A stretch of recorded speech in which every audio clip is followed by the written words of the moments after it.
যে দেখো যখন ভোটের মধ্যে টিএমসির যখন পরাজয় হলো, আমাদের বর্তমান সময়ের মুখ্যমন্ত্রী শুভেন্দু অধিকারী এ কিন্তু স্পষ্ট ভাষায় কইছে যে পশ্চিমবঙ্গ থেকে একদম টিএমসিকে নির্মূল করা হবে। টিএমসির হয়ে কথা কওয়ার মানুষ খুঁজে পাওয়া যাবে না। টিএমসির হয়া যে কাইয়ে যে বুথের মধ্যে পোলিং এজেন্টটা দিবে সেই মানুষটা অবধি থাকবে না।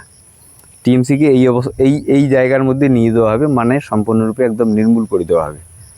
সেই উদ্দেশ্যে হয়তোবা কিছু ধরা পাকড়াও হয়েছে, কিছু পুলিশি পদক্ষেপ হয়েছে, যার কারণে টিএমসি সমর্থক যাই আছে, যাই কিনি টিএমসিকে ভালোবাসে, এই মানুষগুলো সম্পূর্ণরূপে নীরব হয়ে গেছে। কথা কয়া কাইম পুলিশের চাপটা নেয়, এটাও লিগেল, ঠিক আছে বুঝলাম।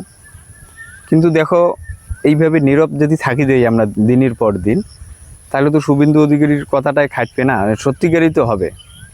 তো বর্তমান সময়ে কলকাতার ওই ধর্ণা মঞ্চে, মমতা ব্যানার্জির ধর্ণা মঞ্চে যত মানুষ দেখা যাবে নাকছে, যে হিসেবে মানুষ আসবে নাকছে, যে হিসেবে এই ধর্ণা মঞ্চটা সফল হওয়া লাগছে, তাতে মনে হয় এতটা ভয় খাওয়ার কোনো প্রয়োজন নাই রে ভাই। বিশেষ করে আমার মতো এই যে গ্রাম এরিয়ায় যে সমস্ত মানুষ আছেন, আরে যখন টিএমসি ক্ষমতায় আছে তোমার জ্বালায় যাওয়া যায় না, তোমার কথার মানে দাফর এতটা, তোমার ক্ষমতা এতটা, হাঁটতে হাঁটতে সব कोकड़ा कैंग नहीं गए साला कोई बात तक करने की तैयार नहीं हो टीएमसी को लेकर। मतलब कि तुम इतना दिन तक क्या कर रहे थे? टीएमसी पार्टी की तुम्हारे এই দিনই করছেন যে ওই ঘর কাকদমো, রাস্তা কাকদমো, তিরপুল কাকদমো, আর তার থেকে কতটা পাইছি নেমো, এই উদ্দেশ্যে টিএমসি পার্টিটি করছেন। ফের তো তোমরা চোর, ফের তো তোমাকে পুলিশ ধরে নিয়ে যাওয়া উচিত, আর নিয়ে যাবা না সে যাবিও। মমতা ব্যানার্জি বর্তমান সমাজে ধর্ণা মঞ্চে থাকিয়ে যে কথাগুলি কবা লাগছে, যে আন্দোলনটা তৈরি করবে লাগছে, সেই আন্দোলনের মধ্যে তোমার কি সহযোগিতা আছে?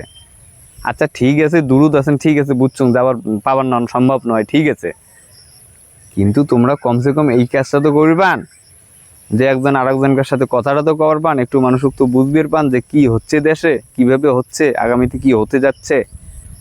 মতলব কি তোমরা এমন হয়ে গেছেন যে তোমরা কথা কওয়া অবধি বন্ধ ছাড়ি দিয়েছেন, ডর কি মারে, কি হো তো চোর।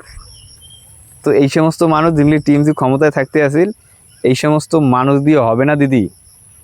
এরা সব ভীতু, এরা সব ব্যক্তি স্বার্থের জন্য টিএমসি পার্টিটিকে ব্যবহার করছে।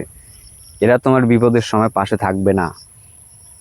যারা টিএমসিটাকে ভালোবাসেন, শুরুর থেকে ভালোবাসেন, টিএমসির আদর্শকে ভালোবাসেন, এই ব্যক্তিগুলোকে নয়, সেই সমস্ত মানুষের বর্তমান দায়িত্ব আসি গেছে টিএমসির পাশত খাড়া হওয়া, মমতা ব্যানার্জির আওয়াজটাকে শক্ত করা, মমতা ব্যানার্জির ধর্ণা মঞ্চটাকে সফল করা।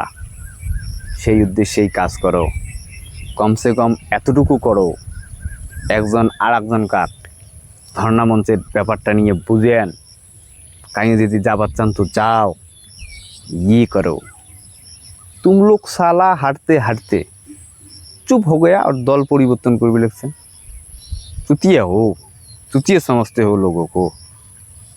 हाँ, ওই যে কি হাওড়ার একটা কি এমএলএ কি যেন নাম, রিজু দত্ত না কি যেন নাম ওর, সরি জানি না, আজকাল নিউজের মধ্যে আসবে লিখছে, অভিষেক ব্যানার্জিকে নিয়ে সমালোচনা করতেছে, অভিষেক ব্যানার্জি পার্টি থেকে বের করে যাও, তুমি জিতা दोगे।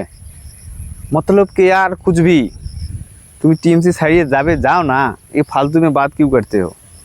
নিজের ব্যক্তি স্বার্থের জন্য পার্টি করছে, ব্যক্তি স্বার্থ শেষ হয়ে গেছে, এলা হয়তো ইডি সিবিআই একটু ধমকাইছে, দল পরিবর্তন করবে, বাহানা চোদ্দা লাগছে।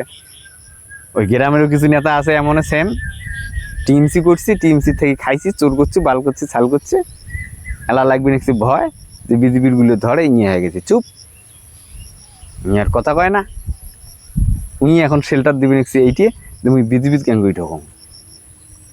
এই সমস্ত লোক ভালো না, এদেরকে দিয়ে হবে না, এদের কারণেই টিএমসির এই অধঃপতন। ওই সমস্ত ব্যক্তি জাগো, চাইন কিনে টিএমসিকে ভালোবাসেন, মন থাকি ভালোবাসেন, চাওয়া পাওয়ার ভালোবাসা না, আদর্শটাকে ভালোবাসেন, নীতিটাকে ভালোবাসেন। ঠিক আছে, ধন্যবাদ। মমতা ব্যানার্জির সাথে থাকো। জয় বাংলা।